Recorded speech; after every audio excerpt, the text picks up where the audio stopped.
মই সংবাদ মাধ্যমক ধন্যবাদ জ্ঞাপন কৰিছোঁ।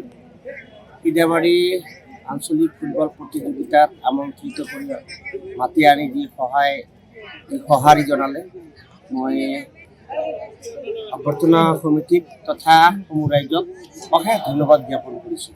আৰু ইমান ভিৰ হৈছে খেল প্ৰদৰ্শন কৰাত উপভোগ কৰাৰ বাবে যিখিনি মানুহ আহিছে মই ভবা নাছিলোঁ ইদিয়াবাৰী আঞ্চলিক খেলপথাৰত ইমান মানুহ হ'ব। হাজাৰ হাজাৰ দৰ্শক আজি এই খেলপথাৰত উপস্থিত হৈ আজিৰ চূড়ান্ত খেলখন উপভোগ কৰি আছে। আপুনি যদি শুনি আছো আপুনি 2026-ত কংগ্ৰেছ দলৰ টিকট প্ৰত্যাশী এই হিচাপে ৰাইজক কি আহ্বান জনাব?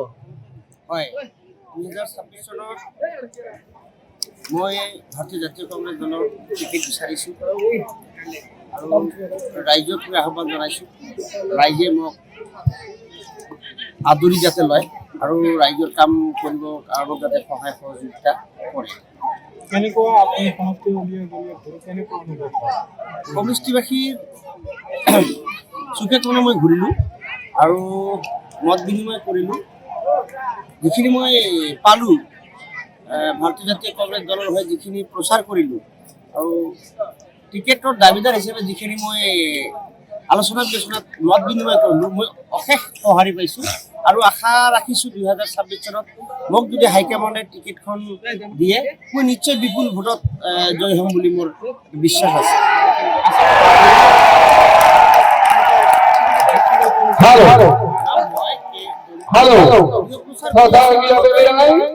দাবিদাৰ হিসেবে চুকে কোণে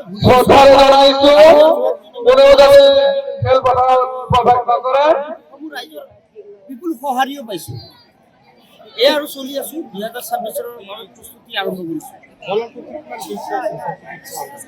100% বিশ্বাস আছে। দলে যদি মোক টিকেট নিদিয়েও তথাপিও মই দলৰ কাম কৰাত মানে সহায় কৰিম। আমাৰ এটাই সপোন, গৌৰৱ গগৈৰ সপোন অসমত ভাল চৰকাৰ হ'ব লাগে, অসমত এখন ভাল মুখ্যমন্ত্ৰী হ'ব লাগে আৰু সেই মুখ্যমন্ত্ৰীজন আমাৰ সভাপতি APCCৰ সভাপতি ডাঙৰীয়া গৌৰৱ গগৈ ডাঙৰীয়াৰ সপোন সভাপতিৰ আসন গ্ৰহণ কৰাৰ বাবে আৰু আমি আশা ৰাখিছোঁ সমষ্টিবাসীয়ে বিপুল ভোটত জয় কৰি চৰকাৰ গঠন কৰাত আমি সহায় কৰিম।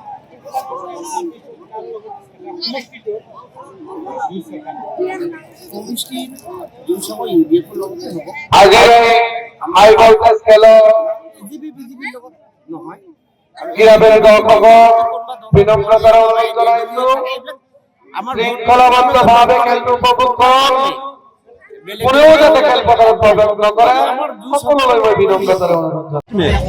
सबसे अच्छा फील ये है और इतना आदमी आता है आप यकीन नहीं मानेंगे। आज फाइनल ऐसा हुआ मिनिमम 30 से 40 हज़ार आदमी हुआ है। आप लोग कैमरा देख लीजिएगा 30 से 40 हज़ार आदमी जिस फील्ड में होता है।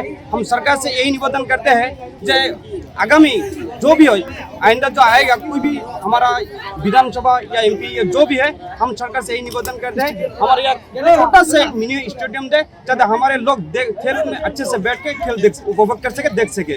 यही हमारा सरकार से निवेदन है। সিদ্ধান্তবিলাক দিল্লী সিদ্ধান্তবিলাকতো আমি ক'ব নোৱাৰোঁ। AICC যদি কয় বেলেগ কথা আমাৰ AICC সিদ্ধান্ত কি হ'ল নহ'ল কিন্তু আমাৰ সিদ্ধান্ত হ'ল বিৰোধী দল যিমান আছে BJP এক ৰাজনৈতিক দল আৰু লগতে মই অৰাজনৈতিক যিবিলাক সংগঠন আছে বিৰোধী তেওঁলোককো অনুৰোধ কৰি ইনডাইৰেক্ট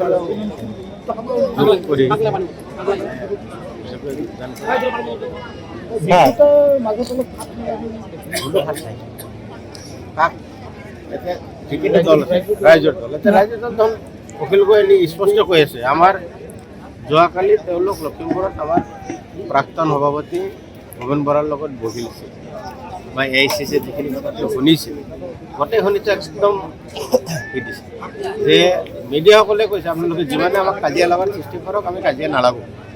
অখিল গগৈ নিজে কৈ আছে আমি কাজিয়া নালাগো, আমাৰ সিদ্ধান্ত হৈ গ'ল, আমি একগোট হৈছোঁ আৰু একগোট হৈয়ে নিৰ্বাচনত অৱতীৰ্ণ হ'ম আৰু চিট ভাগ বাটৰা আমাৰ কম বেছি হ'ব, বাকী মিত্ৰতালৈ কোনো কাজিয়া নহয়। উকিল গগৈয়ে দহন কৰি দিছে, আজিৰ পৰা কৈ আছে দেখোন, গতিকে ফাইনেল।